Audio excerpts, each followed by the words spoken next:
ஒரு மகிழ்ச்சியான செய்தி. இதயம் நலனையின் விலை லிட்டருக்கு ரூபாய் 105 குறைஞ்சிருக்கு. செப்டம்பர் 2023ல 1 லிட்டர் இதயம் நலனையின் அதிகபட்ச விலை ரூபாய் 503. ஆனா இப்ப 1 லிட்டர் இதயம் நலனையின் விலை ரூபாய் 398 மட்டும்தான் தமிழ்நாட்டுல. அப்ப இனிமே எல்லாரும் இதயம் நலனை வாங்கலாம் இல்ல? பழைய கைதிகளை ஹமாஸ் விடுவிக்க விட்டால் மத்திய கிழக்கில் வெடித்து சிதறும் என்று டொனால்ட் ட்ரம்ப் எச்சரித்துள்ளார். இஸ்ரேல் ஹமாஸ் இடையே 2 ஆண்டுகளாக போர் நிலவி வருகிறது. அமெரிக்காவின் 47வது அதிபராக டொனால்ட் ட்ரம்ப் பதவியேற்க உள்ள நிலையில் இதுகுறித்து நேற்று செய்தியாளர்களிடம் பேசிய ட்ரம்ப், ஜனவரி 20ஆம் தேதி பதவியேற்கும் முன் அனைத்து பணைய கைதிகளையும் ஹமாஸ் விடுவிக்க வேண்டும். இல்லாவிட்டால் அது ஹமாஸுக்கு மட்டுமல்ல, யாருக்கும் நல்லதாக இருக்காது.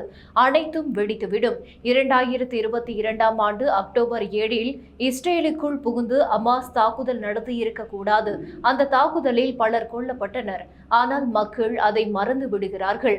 நான் பதவியேற்கும் முன் பணைய கைதிகள் ஒப்படைக்கப்படுவதற்கான ஒப்பந்தம் மேற்கொள்ளாவிட்டால் மத்திய கிழக்கில் அனைத்தும் வெடிக்கும் என்று ட்ரம்ப் எச்சரித்தார்.